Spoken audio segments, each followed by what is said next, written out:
Hoy tenemos el placer de recibir en El Mundo en Portada a uno de los periodistas y escritores más conocidos del mundo. Estamos hablando del polaco más universal después del Papa Juan Pablo II.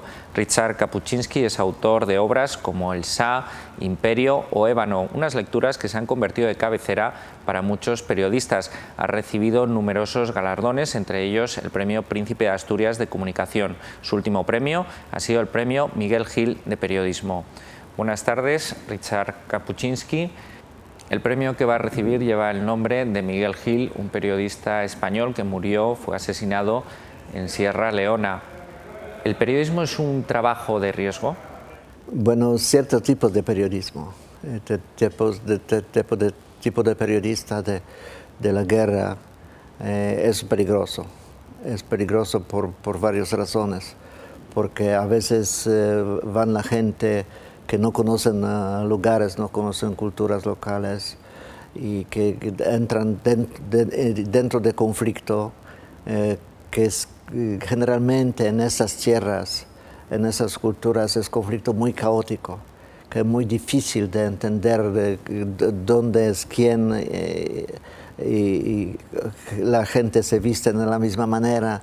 Es muy difícil de reconocer la situación y a veces uno es en peligro de perder la vida, porque además de todo, eso es en las culturas donde pelean muchos gente jóvenes, muchos niños incluso, y que no tienen ningún sentido de self-preservación, de ningún sentido de peligro, que no entienden nada.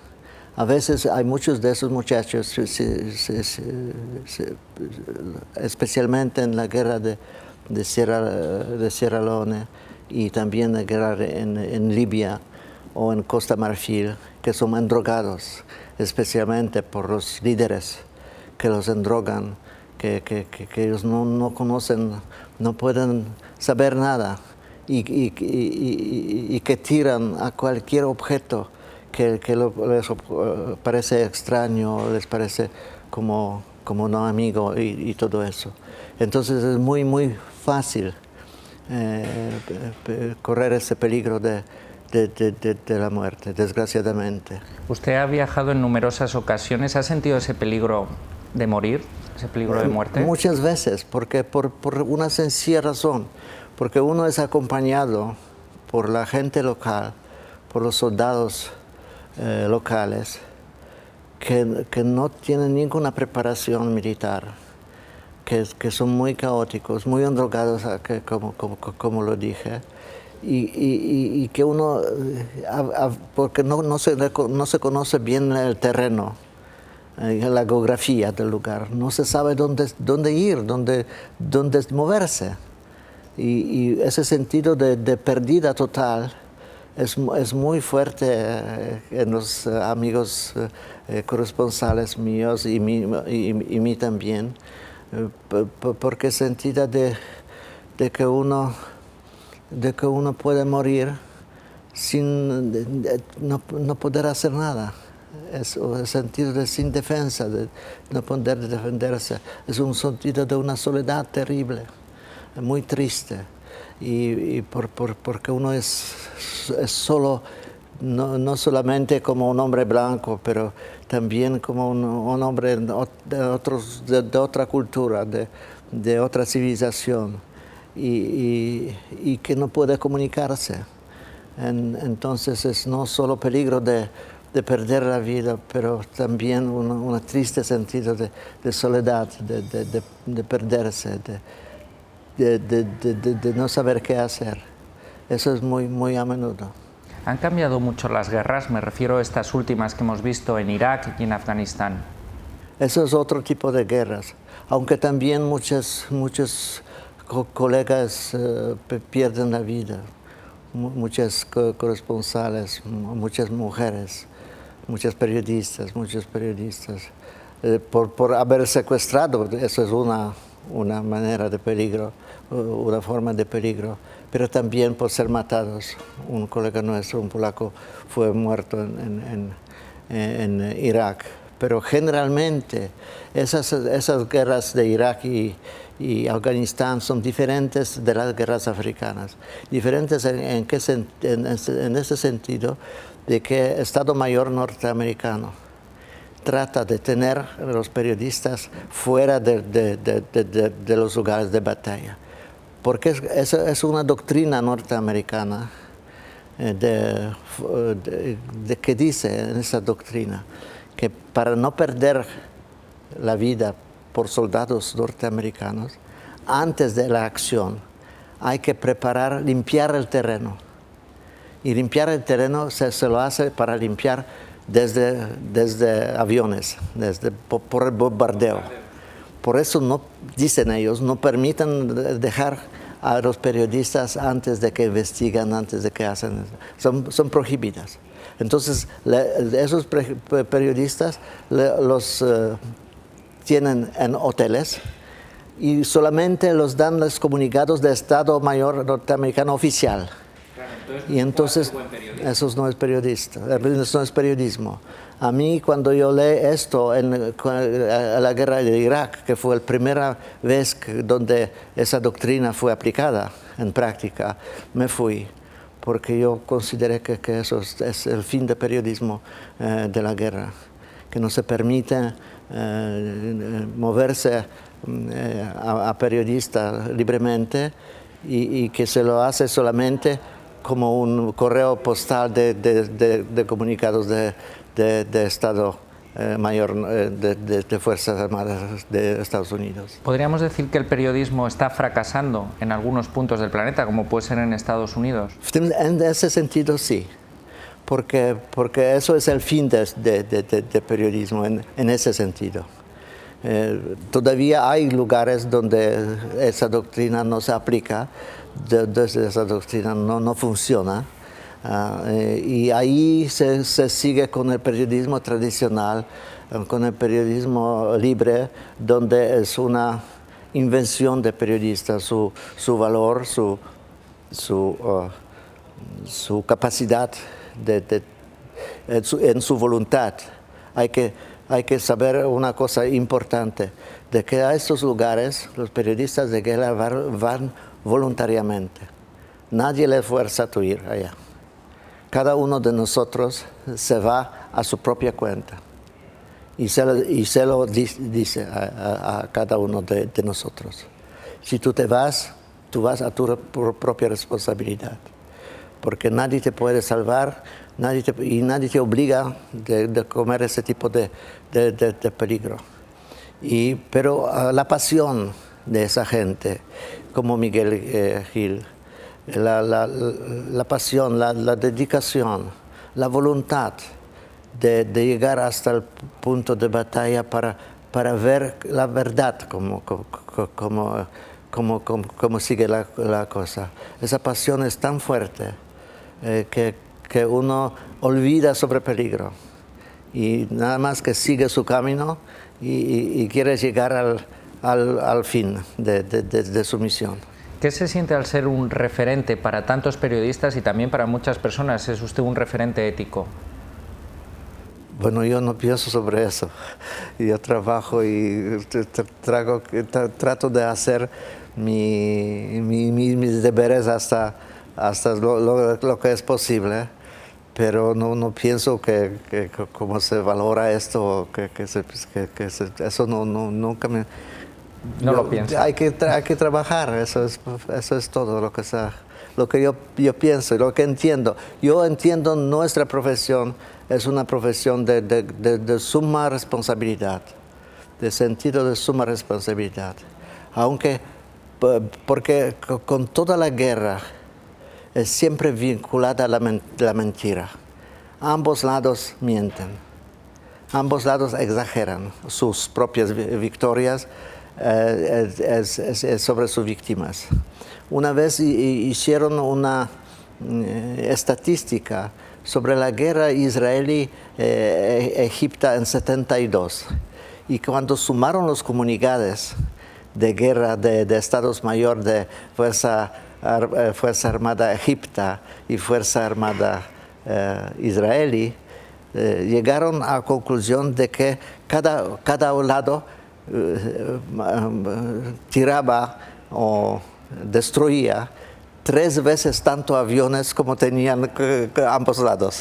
Entonces, ganaban todos la guerra. Ganaban todos, es una mentira total. Entonces, un periodista piensa que yo tengo que ir para establecer la verdad. Es una ambición, en sentido es un juego. Porque a veces dicen, especialmente esas guerras de África, esas ciudades en manos de nuestra fuerza. Pero ¿cómo puedo comprobar esto? Teléfonos no funcionan. Esa fue la época donde no eran teléfonos celulares, no eran email, no eran internet, nada. La única vía de establecer la verdad fue arriesgar de ir personalmente allá. Y de eso tantas víctimas entre los periodistas de la guerra. ¿Cómo debe ser el periodista de este siglo, el periodista del siglo XXI? Bueno, el siglo XXI no diferencia mucho del siglo... Bueno, diferencia en un sentido técnico, mucho. Porque antes de periodista, cuando se iba a una guerra, tenía libertad de moverse, fue esa ambición de establecer la verdad. Entonces era un tipo muy independiente. Mucho debería de su talento, de su validez, de diferentes cosas. Ahora, como tenemos celulares y como tenemos internet y todo eso, jefe de redacción, de agencia, por ejemplo, o de un periódico, él sabe mucho más que un periodista que está al lugar, porque ese que está al lugar ve solamente lo que está alrededor de él. Pero el jefe, que puede vivir en Madrid o en Nueva York o en Roma, él tiene la información de varias fuentes simultáneamente. Entonces, él dice a su corresponsal que está al lugar, mira, ahí me puedo leer que las cosas están así, así, así, así. ¿Tú puedes comprobar eso o no? Y ese periodista, en vez de hacer sus propias investigaciones, a veces, en vez de ser creativo, él anda de lugar a lugar solamente comprobar si otras colegas no mienten o si saben bien la noticia. Entonces eso cambia mucho el sentido de trabajo. Cuando yo estuve en alguna guerra antes, fue por mi propia cuenta de saber cómo es la cosa. Ahora recibo la información de central, de la oficina mayor, que me dicen que está así, así, así. Entonces yo pierdo mucho de mi propia creatividad, de mi propia individual investigación. Y me convierto en alguien que dice, no, eso no es verdad, porque se entra en un tipo de discurso entre el jefe que está muy lejos del lugar y mí que están en lugar propio de acontecimientos. Para ser buen periodista hay que ser buena persona. Yo creo que sí, porque yo creo, ¿en qué sentido? Yo estoy muy seguro de esto, en sentido de que nuestro trabajo de los periodistas del campo que trabajan en lugares tantos como la guerra o otros, nuestro trabajo depende mucho de otra gente. Nuestro periodismo es una obra colectiva. Nosotros solamente juntamos las voces, las opiniones, pero las voces, las opiniones de los otros. Y nosotros hacemos un cuadro de eso. Pero esas voces dependen de la gente. ellos no pueden decir eso o pueden no decir. Eso es totalmente una actividad voluntaria de la gente, de la parte de otra gente. Entonces nosotros dependemos totalmente de los otros. Si esa gente no quiere hablar con nosotros, no conseguimos información. Si esa gente no nos quiere ayudar, no podemos ir al lugar. Totalmente, y eso es una de las profesiones más colectivas posibles. Y esa colectividad se puede conseguir solamente cuando nosotros respetamos a la otra gente, nuestras fuentes. Cuando respetamos, cuando queremos, cuando ellos sienten que los tratamos como seres humanos, como la gente que tiene su propia identidad, su propia dignidad, y que nosotros respetamos eso. Y la gente nos paga por eso, con sus informaciones, con sus opiniones, con su ayuda, incluso de transporte, de comida, de dormir, en todo eso. Entonces, nuestra profesión es una profesión que requiere colectividad, actitud positiva de los otros. Y actitud positiva de los otros se puede conseguir solamente si nosotros estamos en posición de mostrar nuestra simpatía, nuestro respeto para los otros. Su último libro publicado en España es Viajes con Heródoto. ¿Heródoto le ha acompañado siempre?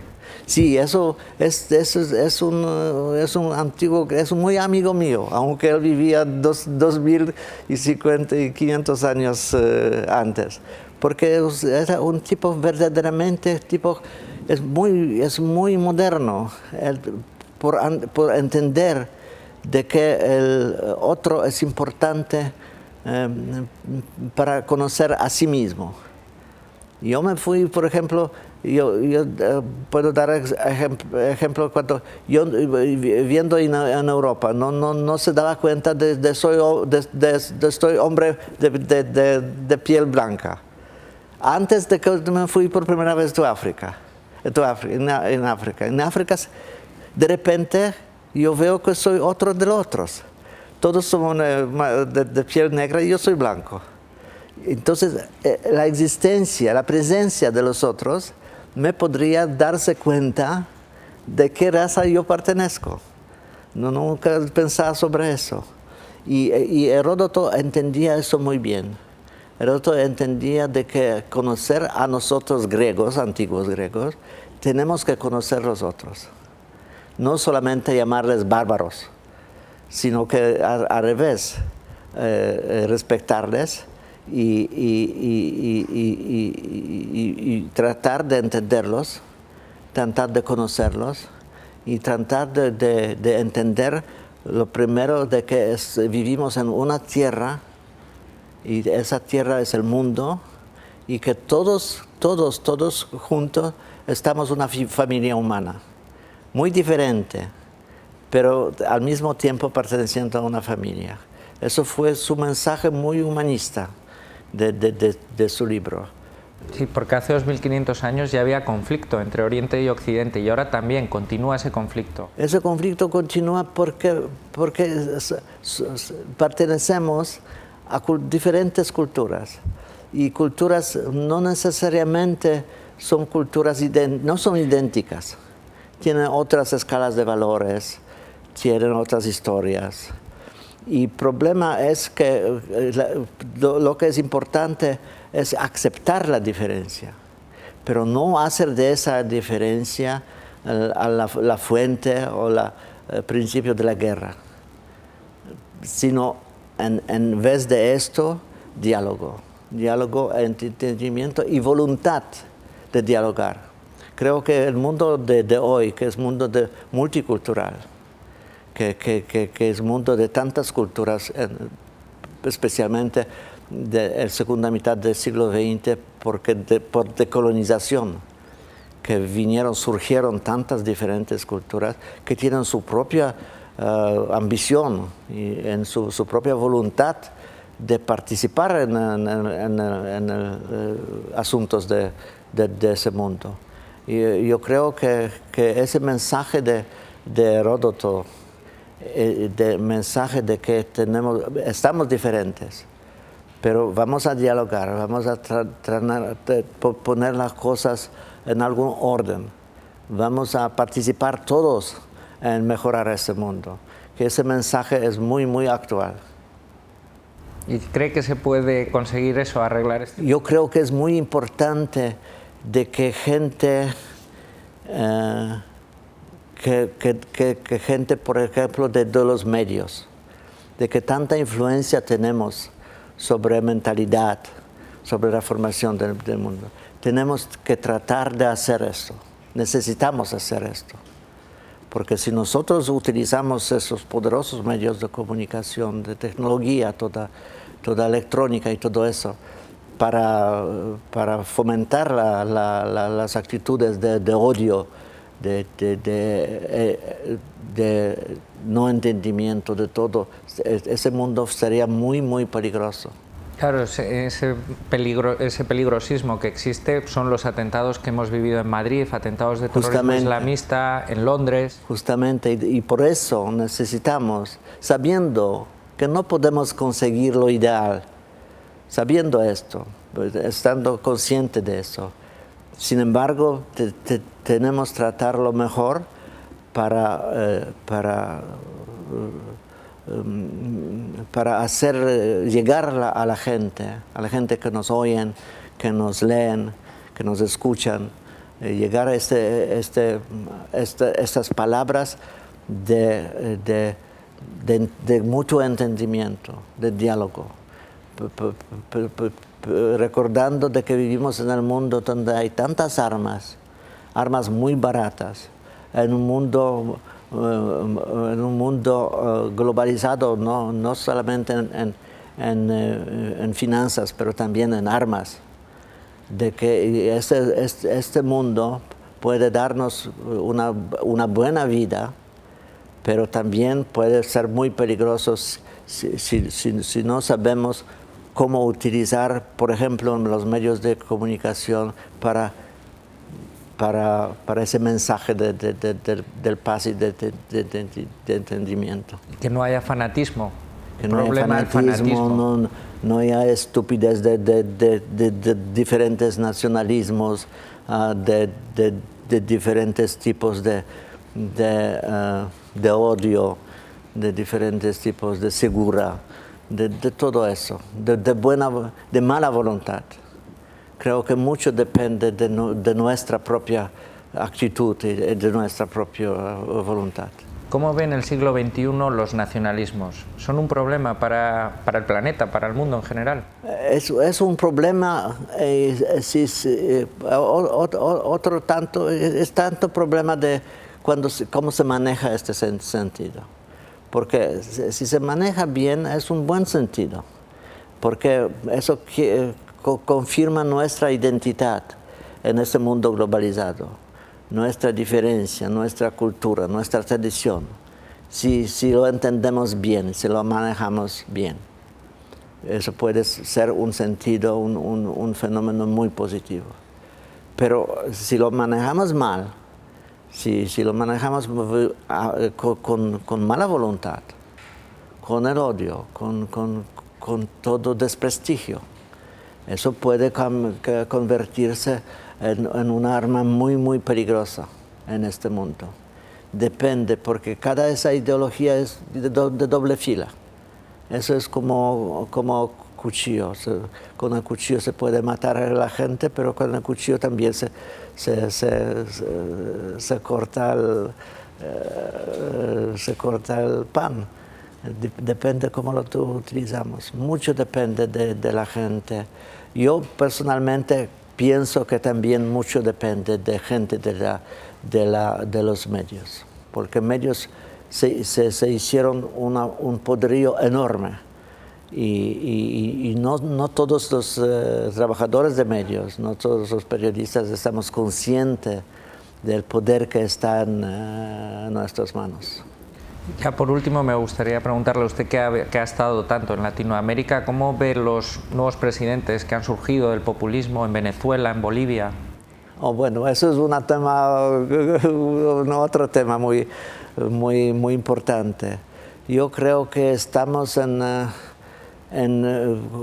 un elemento de creciente multiculturalismo del mundo. Es decir, que surgen nuevas culturas y que esas nuevas culturas de razas, culturas de otras fuentes, de otras raíces, tienen su ambición. Es ahora lo que pasa en América Latina, es que la raza india, que se pensaba que se terminó, existía siempre en las altas regiones de los Andes, arriba de las nubes. Cuando uno viajaba por estas regiones, como yo hice varias veces, encontraba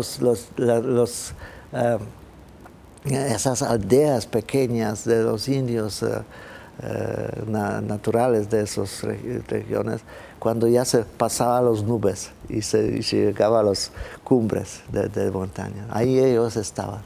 Ellos estaban por 400 años ahí. Y ahora esa raza está bajando de las cumbres a las tierras lisas. Están bajando. Y eso es nuevo fenómeno, es fenómeno que no se entiende bien en Europa.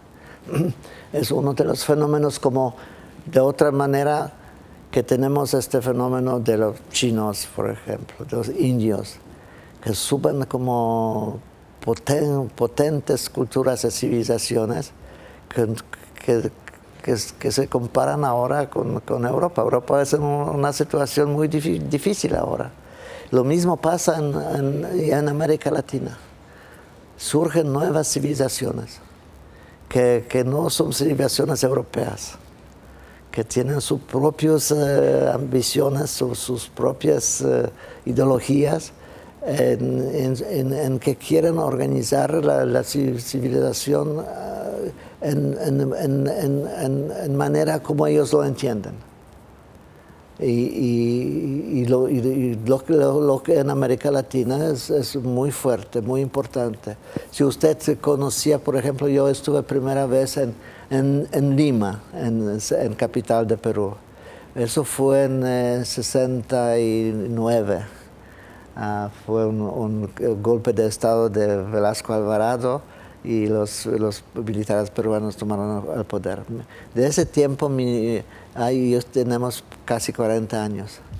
Y usted, cuando vine a Lima, no reconoce la ciudad. Fue una ciudad muy colonial, mucha gente de Europa vivían ahí y todo. Ahora todo el centro, todos esos lugares son indios que bajaron de las montañas, bajaron de los Andes y tomaron la ciudad. Lo mismo pasa en muchas partes de Buenos Aires, por ejemplo, que fue una ciudad puramente europea, pero ahora ya no es más. Y entonces reivindican los antiguos dueños, históricos dueños de esas tierras, reivindican esas tierras. Es un proceso pacífico, no hay sangre, no hay guerra, pero el proceso que sigue, que es muy visible. Pues con esta reflexión terminamos. Muchísimas gracias. Muchas gracias. Muchas gracias por haber estado con nosotros en El Mundo en Portada, Ryszard Kapuscinski, y nos vamos ahora unos minutos a publicidad. Volvemos enseguida, no se vayan.